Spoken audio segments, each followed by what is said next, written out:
Hey guys, it's CWillyHD here, and welcome to something a little different than usual.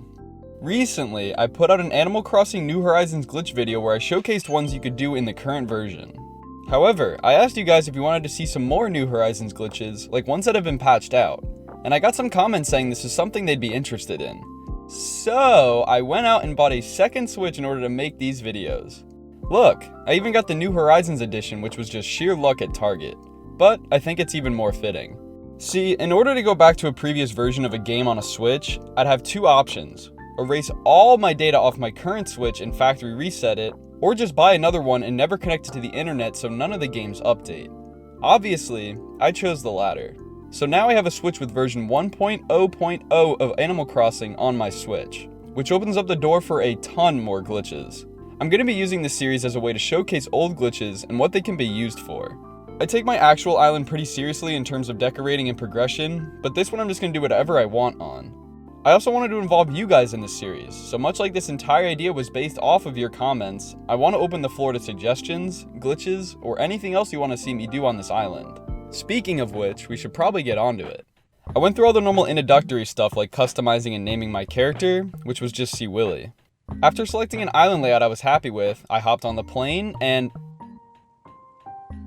after selecting an island layout I was happy with, I hopped on the plane and was greeted to my new villagers. I got Canberra and Mac, which aren't my favorites by any means, but I don't mind sharing an island with them. I plan on using a lot of Nook Miles tickets in order to hunt certain villagers, but again, I also want to know which ones you'd want to see move on to the island. I continued on with my objectives, like selecting a tent location, which I'm just throwing in front of the plaza, along with my villagers, which I put on both sides. I was asked to collect a few materials in order to start our little island warming party, and then it was time to name the actual island. The name was something I was stuck on for a while, but after hours of consideration, I think I came up with a name that everyone will be happy with.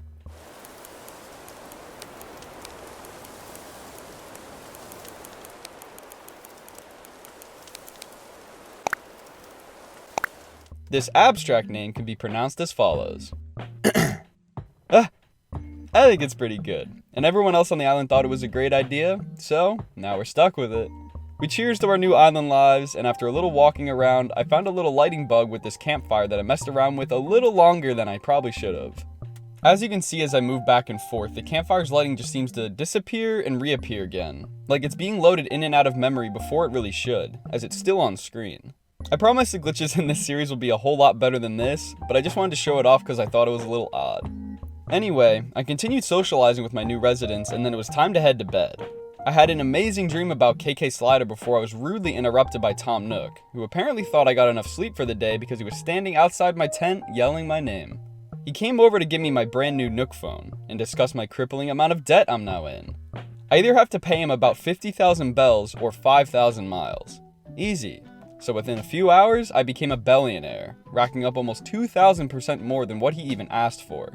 How did I do this? With a duplication glitch. Our first actual glitch showcase on this series, and what better one to start with than one you can do right when you start the game. This allows you to duplicate a particular category of items and sell them in bulk for profit. The setup is quite simple, and you just have to have completed the first day in the game. First off, we need a second player to join us on the island. Not through online or local play, but an actual second player you can bring in through the Call Resident app on your phone. Also, don't worry, you don't need a second person there with you.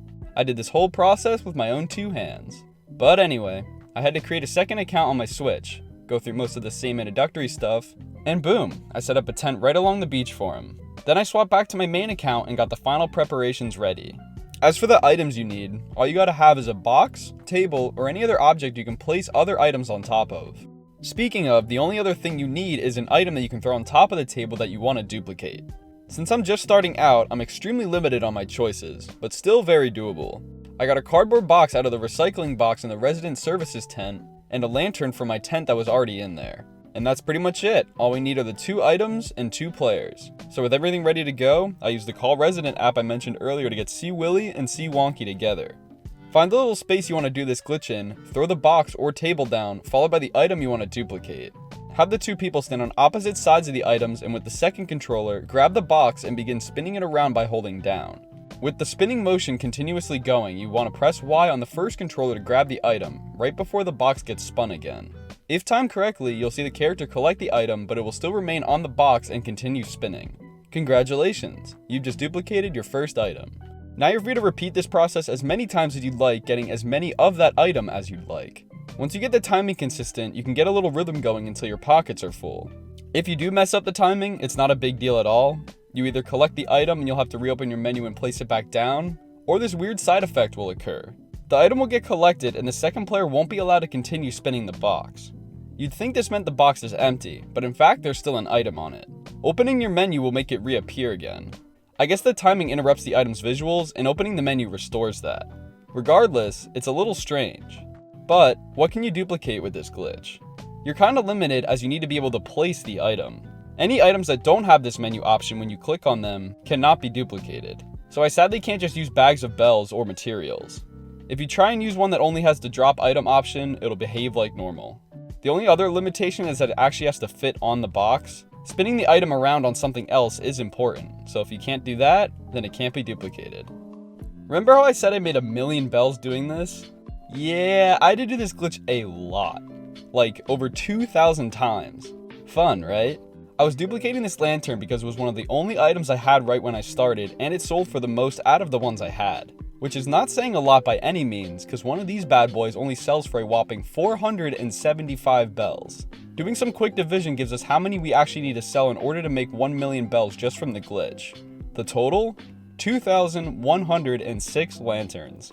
Meaning I did successfully do this duplication glitch 2,105 times. As you might be able to tell, I went a little insane doing this. At one point, I had the amazing idea to cover my entire island with lanterns. As in every single patch of land. But after spending a few hours and only getting this far, I decided to bail on that plan. To put into perspective, this was only about 80,000 bells after selling the ones I placed on the ground. So this wasn't even close to the 1,000,000.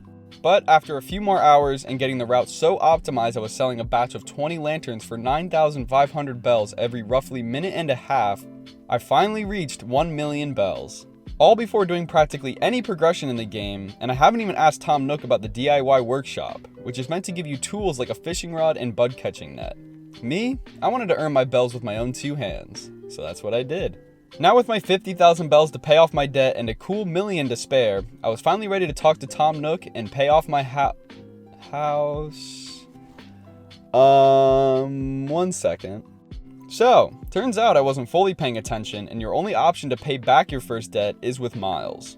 Oops. So I was forced to finally open up my Nook Miles app, collect about half the miles I needed right off the bat, do Tom Nook's DIY workshop to get tools, and fish my way to the rest of the 5,000 miles.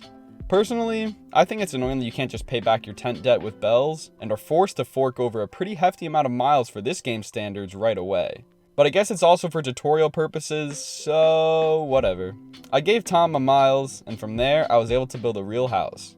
The following day, I woke up in my very own room and got to see my new aqua-colored roof. Pretty sweet. Canberra was also able to get enough to build a house of her own. And as for Mac's just off living his best life, taking it a day at a time. So, within a day on the island of I became a billionaire and a homeowner. Not too shabby. And now this island's economy is based solely off of about 2,000 lanterns, and Timmy has had to fork over about 1,000,000 bells. This is also where I'm going to end off episode 1 of our New Horizons glitch series. I hope you guys enjoyed this change of pace, and I look forward to involving you guys in the episodes. If you have any suggestions, and I mean any suggestions, post them in the comments below. Whether it's a glitch, a way to spice up the island, or anything else you want to see me do on this game, let me know. But for now, I'm gonna get up out of here. Thank you guys so much for watching, and as always, see ya!